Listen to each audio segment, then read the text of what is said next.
주님께서 여러분과 함께 마테오가 전한 거룩한 복음입니다. 19장 16절에서 22절까지입니다.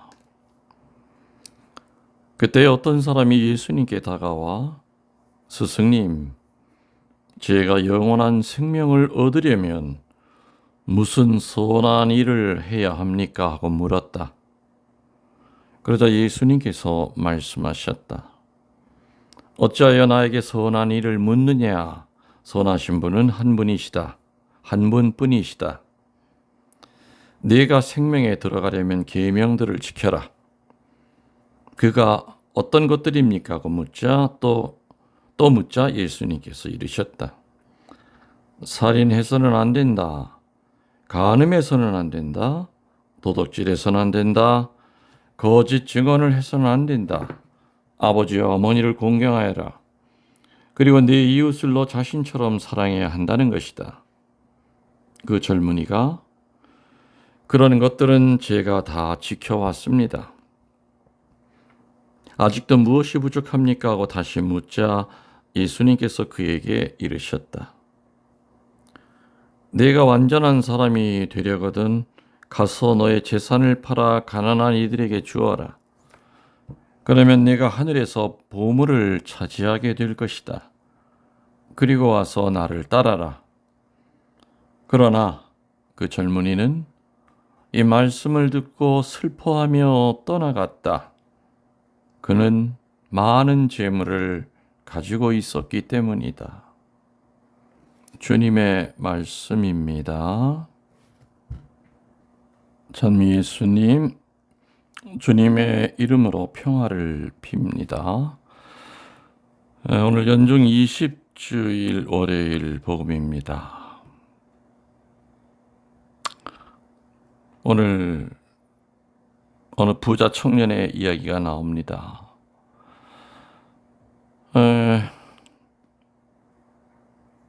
돈과 하느님 사이에서 갈팡질팡하다가 결국에는 하느님을 버리고 돈을 선택한 많은 사람들이 있습니다. 오늘 복음에서 돈 많은 젊은이가 예수님께 나아가 무엇을 청했습니까? 영생을 청했습니다. 그러나 그가 알고 있는 영원한 삶이란 것은 자신의 만족과 함께 하느님을 함께 누리고자 하는 평안함이었습니다. 자기 자신도 자기 삶에 만족해야 되고 동시에 하느님도 같이 갖고 싶고 어찌 보면 두 마리의 토끼를 다 잡고 싶은 거기서 오는 평안함이었습니다. 그게 바로 부자 청년이 생각하는 영생의 의미였습니다. 그래서 뭐라 그럽니까? 제가 무슨 선한 일을 해야 영원한 생명을 얻겠습니까? 이렇게 질문합니다. 근데 이 질문은 마치 숫자 계산이나 하듯이 율법을 지킴으로써 하느님 앞에 신망을 얻어 거기에 대한 대가로 영원한 삶을 받을 것이라는 생각이 잠재되어 있는 질문입니다. 이해가 되시죠? 다시 말하면, 쉽게 말하면 율법을 잘 지킴으로써 하느님 앞에 선행을 쌓음으로써 그 대가로 영원한 삶을 받겠다는 그 뜻이었던 겁니다. 근데 말이죠. 사실 우리가 이 말을 들을 때 아니 그게 뭐가 나쁘냐? 그 틀린 말 아닌 거 아니냐? 하면서 믿음의 생활은 그렇게 하는 것이 그게 바른 것이 아니냐 하고 반문할지도 모릅니다. 사실 우리가 계명을 지킨다든지 선행을 하는 것도 그 부자 청년만큼이나 하고 있는지도 문제일 겁니다. 부자 청년은 계명을 철저히 지키는 사람이었습니다. 그렇기 때문에 이 정도면은 영생을 얻을 수 있겠다고 생각을 했던 겁니다. 그리고 예수님의 제자가 될 자격이 충분하다고 생각하고 예수님을 찾아온 거였죠. 근데 사실 우리들은 부자 청년만큼 제대로 계명을 지키지도 못하고 살아가고 있고요. 또 부자 청년만큼 선행을 베풀지도 못하고 있습니다. 더 나아가서 오늘 복음에서 예수님은 그 정도 해가지고는 나를 따른다고 할 수 없다. 당신을 따르는 것에 대한 그 기준을 굉장히 어렵게 힘들게 얘기하십니다. 그래서 예수님께서 그 젊은이에게 그 명령하신 바가 뭐였는지 아시죠? 너의 재산을 다 팔아 가난한 사람들에게 나누어 주어라. 내가 시키는 대로 하고 나서 나를 따라오너라. 이렇게 얘기하십니다. 예수님의 이 말을 글자 그대로 따를 때 그때야말로 진실로 복음의 말씀대로 사는 사람이 된다는 예수님의 말씀이었던 겁니다. 참 어려운 얘기였죠. 힘든 명령이십니다. 자신의 소유물이라 하더라도 자신의 안락과 평안을 위해서 쓸 때는 그것은 이기주의에 떨어지고 맙니다. 그렇게 재물을 사용할 때는 자신이 그 재물에 매이게 되지만 만일 자신의 재물을 남을 돕기 위한 수단으로 생각하고 사용한다면 그 재물은 천국의 면류관이 될 겁니다.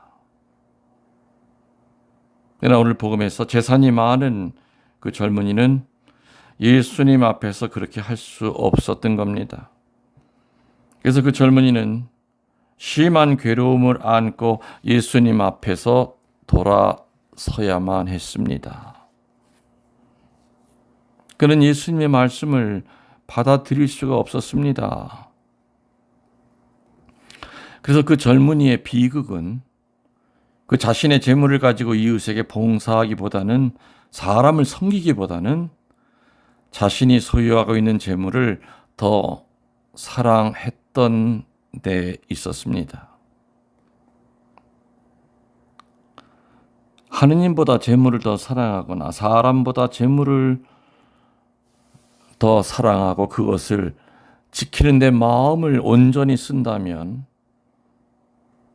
당연히 예수님께 등을 보이지 않을 수가 없습니다. 재물을 마음껏 누리면서도 하느님을 동시에 섬긴다고 할 수가 없을 겁니다. 무엇인가 둘 중에 하나를 포기해야 하는데 결국 재물을 포기할 수 없을 때 오늘 복음의 이 젊은이처럼 괴로움을 가지고 예수님을 떠날 수밖에 없다는 것이 오늘 복음의 말씀입니다. 여러분들 제가 수도 없이 많이 했던 얘기 다시 한번 복습해 볼까요? 봉헌이 뭡니까? 봉헌은 내 것의 일부를 떼서 하느님에게 주는 것이 아니라고 그랬습니다. 원래부터 하느님의 것, 그 하느님의 것을 하느님에게 돌려드리는 것이 봉헌이라고 그랬습니다. 그럼 어떤 것을 봉헌하고 어떤 것을 봉헌하지 말아야 할까요? 머리끝에서 발가락까지 다 봉헌해야 됩니다. 왜? 내 거가 아니었기 때문에. 생명도 여러분의 것입니까? 아니지요. 돈도 내 게 아닙니다. 아니 내가 땀 흘려서 벌었는데요. 땀 흘려서 벌게끔 건강을 주신 분이 누굽니까? 제가 제 머리 잘 굴려서 돈 모았는데요. 그렇게 좋은 머리 주신 거 누굽니까? 유전적인 겁니까? 따지고 보면은 내 거는 아무것도 없습니다. 시력이 좋을 때는 눈도 자기 것 같지만은 녹내장이 오고 백내장이 와서 눈 보는 것이 힘들 때는 이 눈도 내게 아니었구나. 저는 이제 요즘 퇴행성 관절 때문에 여기저기가 좀 불편한 게 많습니다. 저는 정말 무릎만큼은 아주 튼튼하다고 생각했는데 어느 날부턴가 무릎이 구부러지지 않고 욱신욱신거리고 계단을 올라갈 때 아득하게 멀어 보이고 또 지팽이를 잡아야 되고 이런 체험을 하면서 역시 내 몸도 내게 아니구나. 결국에 우리들은 경영권만 있지 소유권은 없다는 얘기입니다. 내 삶 모든 것, 시간이고 뭐고 내 자식이고 뭐고 모든 것의 주인은 하느님이시지요. 우리는 그냥 내 인생을 주인이 원하는 대로 슬기롭게 지혜롭게 잘 경영해야 되는 경영권만 있는 겁니다. 오늘 복음에 나오는 이 부자가 글쎄 젊은 사람이 부자라고 그랬으니 본인이 돈을 벌은 건지 아니면 아버지 재산을 많이 물려받은 건지 모르지만 아무튼 예수님 제자도 되고 싶고 또 부자로 안락한 삶도 살고 싶고 자기가 따르려고 하는 그 보스가 예수님이 절대로 그렇게 안락한 삶을 살다가 가실 분이 아닌데 그럼에도 불구하고 안락하면서 동시에 예수님의 제자도 되고 싶은 이 두 가지의 마음을 다 소유하고 싶었기 때문에 성경에 돈 때문에 예수님의 제자가 못된 유일한 사람으로 부자 청년이 나오고요.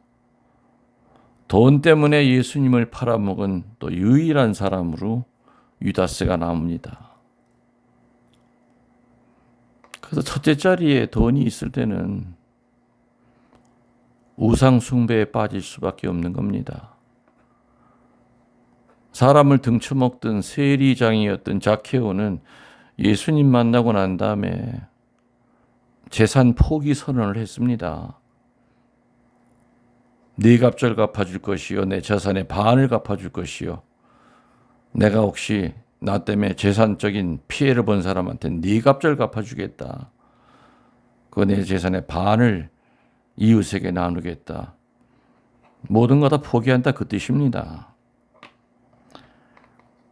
그로 인하여 예수님은 그 자케오에게 뭐라고 그랬습니까? 자케오야 오늘 네가 구원받았다가 아니라 오늘 이 집에 구원이 있으리라 그랬습니다. 자케오 한 사람만이 아니라 자케오 집안 전체가 자케오 때문에 구원을 받은 겁니다. 우리는 살아가면서 뭔가 물질 속에 풍요로울 때는 절대 하느님께 가까이 나아갈 수가 없습니다. 신앙도 돈으로 살려고 합니다. 믿음도 돈으로 살려고 하고 교회 안의 직책도 돈으로 살려고 합니다.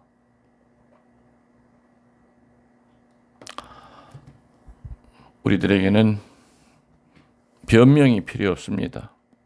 재물과 하느님을 선택해야 되는 그 순간에는 따지지 말고 이유되지 말고 핑계대지 말고 오로지 하느님만을 먼저 선택하면 그 다음에는 원래 선택하고 싶었던 것 그것에 수천 배를 축복으로 받는다는 거 명심하도록 합시다. 여러분들 영혼의 영혼을 더하여 사랑합니다. 전능하신 천주 성부와 성자와 성령께서는 이 말씀을 듣는 모든 이들에게 강복하소서. 아멘.